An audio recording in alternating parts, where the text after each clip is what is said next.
Robachevsky. I will be moderating this session. We have several distinguished speakers, experts in their field that will tell more about security and the internet. But instead of telling about myself, let me say a few words about the Internet Society. Who we are. The Internet Society is a not-for-profit organization with more than 150 org members and more than 50,000 individual members all around the world. And we are working to make the internet better. Our main objective is to make the internet available to everyone, to every person in the world. And this is kind of a very ambitious task. We can't pull this by ourselves. So we need you, the industry, we need other partners to help us make the internet for everyone. And we work in different areas, be it in developing countries, helping organizing internet exchanges, improving connectivity, or working with standard developing bodies to develop technology building blocks to make internet better. And today we'll be talking about security. And security is a kind of a tough topic because when it comes to incentives, when it comes to business cases, it's more difficult probably to articulate business case in the realm of security. It's even more challenging when we talk about security in the internet because of its high degree of interconnection, high degree of dependency. You cannot really solve a security problem on your own without involving others. So another very important area where Internet Society is working is to foster coordination on cooperation between different players of this industry and of the Internet ecosystem. So, well, I mentioned the Internet, so let's talk about the Internet. Just a few words. I mean, what's so important about the Internet? What are the value proposition of the Internet? And, well, there are a few things. It's not exhaustive, but there are a few things that I would like to mention, and I will explain later why those are important. Well, the Internet is unique because it offers global connectivity and integrity. What does it mean? That we can connect from any connected to the Internet point to another connected Internet point, right? And the information we get at any point should be, because it's not always the case, unfortunately, should be exactly as it was intended by the content generator or the sender of this information. Another important property of the Internet, I would call those properties Internet invariants, because we believe they stay throughout the evolution of the Internet. While Internet evolves, those things remain and should be preserved. Permission-free innovation. Everyone can innovate. I mean, you don't need to ask permission to devise World Wide Web. That's how World Wide Web showed up, right? If you need to ask permission from your government or from someone else, from your ISP, for instance, that would be a different internet, I think a different curve of innovation as well. Accessibility.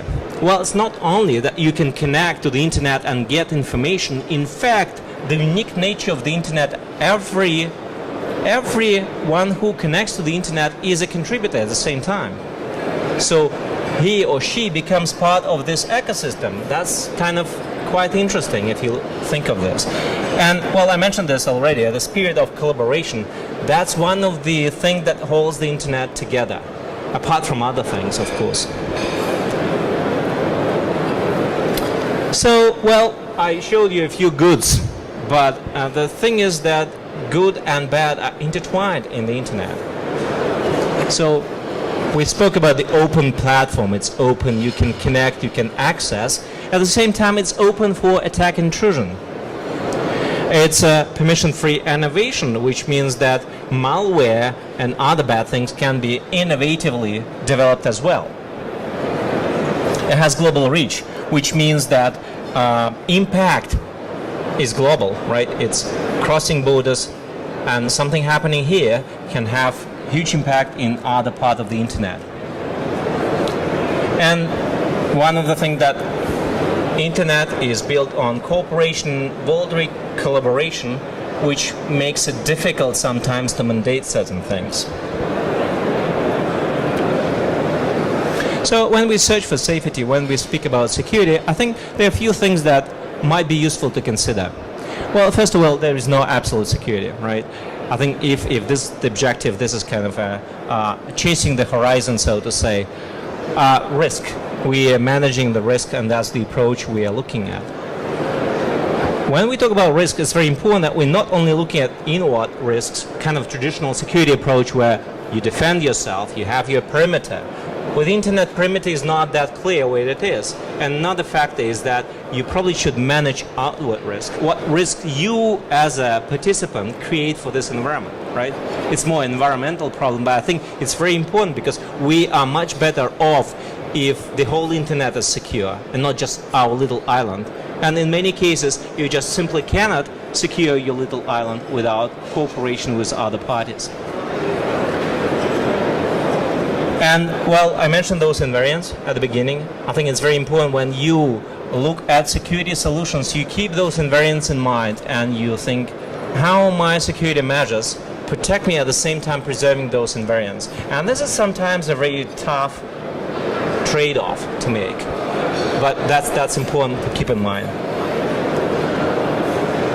So today we built our workshop around 3 topics. I think 3 pillars of internet security. We'll talk about DNS. And DNS is a global name resolution system. When you type your address in the web browser, it translates into a machine understandable address. That's what DNS does, right? The mail, the same. So we'll be talking about protecting authenticity and integrity of DNS, DNSSEC. Our second section will be dedicated to email security. We'll talk about technologies that can help authenticate email, so you know that it doesn't come from your cousin in an African country that needs to transfer a huge amount of money, but you know that this is a spam, for instance. And last session will be dedicated to network security, and we will talk about, you know, what are the risks, what are the threats, and how to protect your network. So without any further ado, let me start introducing our first speaker. And well, the thing is, just on logistical part, we'll run this roughly in like 25-30 minute slots. And it's very informal, so if you feel you have a question, just raise your hand. I'll bring the microphone to you. I hope our speakers would not mind being interrupted. And then at the end of this they will make short presentations on the topic, and we'll have some questions and answers, and hopefully we'll engage with you. We'll have interactive sessions. And then we'll come to the next section and so forth.